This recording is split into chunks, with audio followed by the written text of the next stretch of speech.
The most important lesson for me was a quote that I read after burnout. If you don't take time for wellness, your body will take time for illness. And of course, we are addressing here physical and mental illness. We are all prone to mental illnesses, of course, not to the degree that you would need medical attention, but a lot of pessimism will lead you into depression and similar. So it's really important to take care of your health.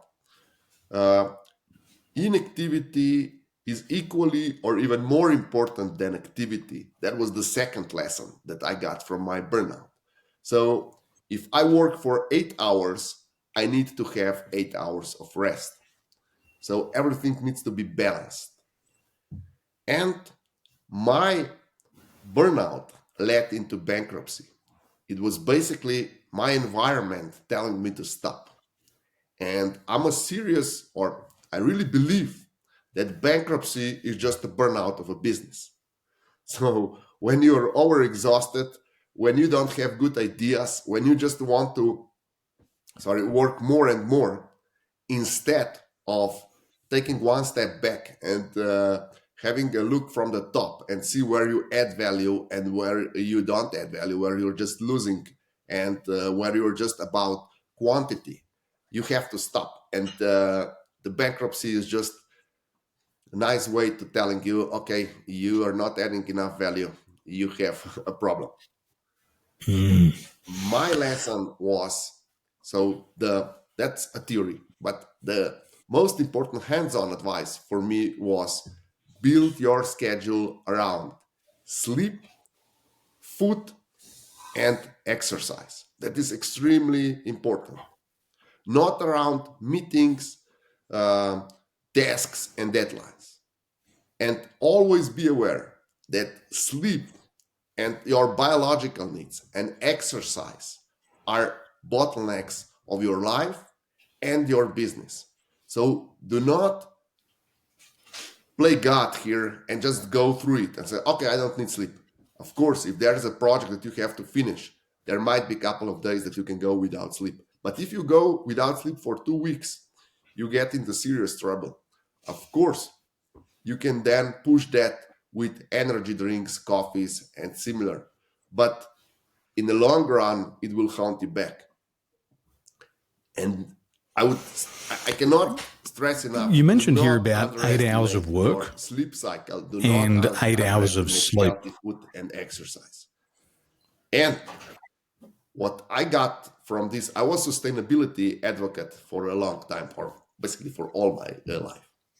But the keys to sustainability in any business is that every person involved gets enough sleep, enough exercise, enough socializing.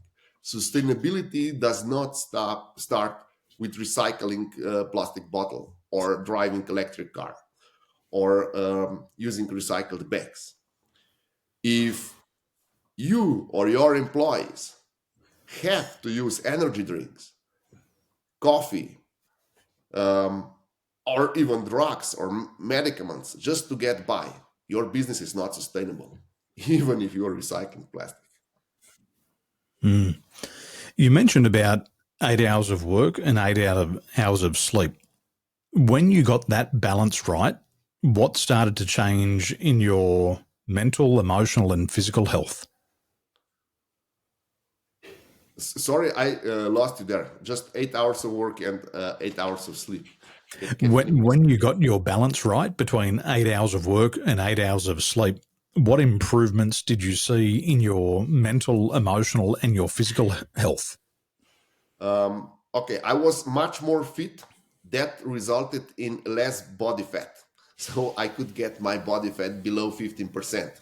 That was my goal because I was seriously overweight before.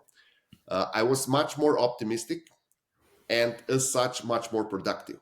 So this balance is extremely important. And I was able to perform much better in 8 hours and perform more tasks in 8 hours than I was previously in 12 or 14 hours without adequate sleep. There was a recent statistic that I read that performance drops by 50% per hour after the eighth hour. So a lot of these people 300%. who say, I'm grinding, I'm hustling, I'm burning the midnight oil, by the 10th hour, their performance is so low that their output is probably 15 minutes of work after the 10th hour. And after that, it just drops rapidly. And what I'm hearing you saying here is that you're more optimistic, you're more energetic. And so actually working less, you're able to do more. Would that be a fair summary? Yes, but to a degree, because if you work just like 15 minutes a day, that will probably not be enough unless you're a genius. However, working like 4 hours a day can be super productive, especially if you work with people. They will feel the energy. They will know that you're more optimistic or less optimistic. And a lot of our businesses, especially on a higher level, is in human relationship. And if you're pessimistic, you can become bitter, and that is not good for anyone involved. So I would recommend, especially if you have a lot of people interaction, do less work and take quality time. That is important. I'm really not a huge fan of like 15 minutes meetings and stuff like that. Take an hour for a meeting and talk with people. Weather is important. So is it raining today? Is it freezing? How are you? How's your family? La, la. That is important. And in a 15 minutes meeting, you don't have time for that. I was definitely sleep deprived going through the pandemic. And we were started to do a lot of late night trainings. So my trainings might have started at 8 p.m. and finished at 10 p.m. And by the time that I wound down and got to bed, I was probably in bed by 11:30. But the mind was still racing for hours afterwards. And still at 2 and 3 o'clock in the morning, I was still thinking about all the work related things. And I hadn't left the house all day. I was at home, I was working. And then eventually I noticed that my sleep patterns had changed. And I started to do what you're saying here. I was scheduling sleep around appointments. And I had definitely felt better. Exactly what you said here. I wasn't optimistic. I wasn't as enthusiastic.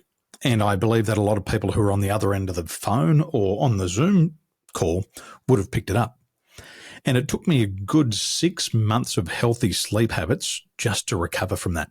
So this year, I put aside 6 months just to make sure that I was getting 10 to 12 hours of sleep every day.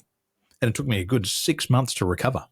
But I can feel it now. My optimism's back, my enthusiasm's back, my energy's back. And I have been getting a very similar balance here that you're saying about. Work 8 hours, focus on what's urgent and important, do the priorities, and then also prioritize sleep. In bed by 10, awake at 7. And I'm feeling much better than I had before. Yeah, that is genuinely good advice. I would add one more thing. If possible, for about 2 hours before sleep, don't do anything work related. Have I wouldn't recommend watch TV, but if you have a partner, talk with your partner about your plans, about nice things. The more nice things that you talk about for the last 2 hours before you sleep, the better your sleep will be, and you will just wake up optimistic because you had so many nice things that you're processing over the sleep. Is that a new house you talk about? Is that a travel that you're gonna do? Is that where you're gonna take your children, or the books that you're gonna read? These are nice things, and then the mind will be occupied when you sleep. Your subconscious mind will be occupied with nice things, and that improves the quality of sleep significantly. I agree. I agree. A lot of people try to find positive things to talk about, and there's been a lot of talk about AI.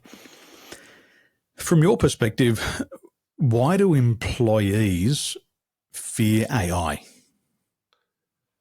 Okay, let me just start with a bit of a background. My first encounter with an AI was in the 80s.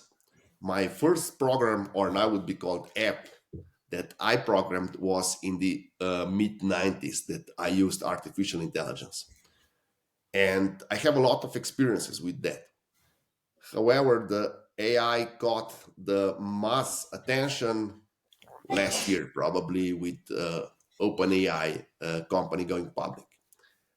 And I would like to say I'm a huge fan of AI, but I'm not over optimistic about um, that AI can solve all the problems.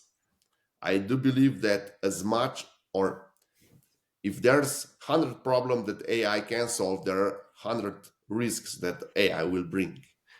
And employees are afraid of AI because of all the movies and all the mass media hysteria that AI will take our job and then enslave us. I do believe that this fear is at current moment irrational. Of course, there is a lot of damage that AI can cause at the moment, but that we will all lose our jobs and that we will get extinct is probably not happening in 2024. However, there is a justified fear when using artificial intelligence. Because of all this buzz, a lot of companies are starting to introduce artificial intelligence in their process and use artificial intelligence apps for them, especially when management is over enthusiastic. People will have additional work because they will have to prepare all the data in a way that will be served to artificial intelligence in a useful way. That is one thing that is justified, and that is a lot of work because right now artificial intelligence software, even if it's highly praised, it's still in the rudimental phase, and it needs a lot of raw data to even function properly. Else, it cannot learn. If it has nothing to learn from, it will not learn. And then there will be a lot of additional knowledge needed for prompting the AI apps. Prompting would be something like commanding it. That everyone that used ChatGPT know what are the prompts. Similar to Google search are the prompts. If you want to get something out, you need to understand how you need to command. What are the commands or the text that you need to input in order to get the output. And another, like the fourth, that is fear that is justified, is that a lot of our optimistic managers tend to use AI to optimize processes. And because the software is so rudimental, they forget that people are not robots.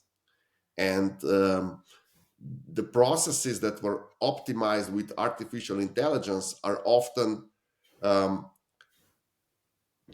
constructed in a way or designed in a way that things that assumes that people using the software are robots and that they are available for 8 hours and that artificial intelligence will be served all these 8 hours, and they completely neglect that people have higher and lower energy during the day, that they need to go to the toilet, they need to eat, and similar. So the process optimized with the rudimental AI softwares are often terrible for people. So this fear is justified. Such a fascinating insight. And the employees have their fears, and also the business owners, I'm sure they've got their own fears. What are some of the potential risks of AI to the business? Yeah, that is my area of expertise, and I've prepared a whole course on Udemy about the risk that are artificial intelligence related. I'm also a certified enterprise risk manager, and according to the risk management theory, every possible outcome that is not intended is a risk for business. However, because we live in the economy where profit is a reward for assumed risks, we need to take that risks. And our job is to learn how to mitigate the risks. We have basically three strategies that we can use. One is to completely avoid certain risks. The second one is to accept the risk and says, okay, we understand that this might happen, but we'll take a chance. And the third strategy is to transfer the risks. The simplest thing would be we can transfer the risk either to our subcontractors, or we transfer the risk to the insurance agency and say, okay, if the car crashes because our AI navigation failed, we'll just the insurance will pay the premium. Sorry, will pay the damages on that. Um, to simplify, there's at least as much AI related risks as it's AI related opportunities. So for businesses, it's extremely important that they learn um, about AI risks, and not that some of the AI risks are strategic. Most of the AI risks are just annoying. And in this phase, very good risk management policy would be that you check every output of AI app before you make it public, and just be aware that AI was made by people and that it has its inherited flaws. And of course, um, people are much more than just intelligence. We are also sentient beings, and a lot of things we can sense, and we have also intuition, and that there's a lot of businesses still. I know it's not popular to say, but it's still based on intuition, and AI lacks on that front. And I don't want to scare anyone away from using AI, because I think that would be a huge advantage for most of the companies if it's applied correctly. I would just encourage everyone to get as much info about the AI risk as possible. As I said, I have prepared Udemy course. I have prepared a book about the risk. Just we discussed before the recording start about the risk in Chicago-based legal office that specializes in M&A. They were considering using uh, Canadian, software of Canadian origin that uses AI, and it learns from all mergers and acquisitions on all the documents that are put it in the system. And I advised against using this software because all the advantages that you have as an M&A specialist um, will be picked up by the engine of this artificial intelligence app. And it's important to understand that then your advantages will be, and your know-how will be available to every user of this software, and you get paid for that. So I would advise strongly against using us or disclosing your advantages to software or AI apps that are available to general public and that they learn from you. And if possible, get your own engine, run it on your server or on your cloud, and do not expose the things that software learn from your experience to general public if you don't want to lose your edge in business, especially if you're in consulting business, either if you're developing intellectual property rights and similar. There's also one case that is really popular or known, that some cheap company, I won't mention the name to avoid any legal problems, but a cheap company that is doing computer chips, they would put all their chips in ChatGPT in order to optimize it. And now everyone that wants to know about this computer company chipset can just type in ChatGPT, and it's available there. So you should not uh, repeat the same mistake.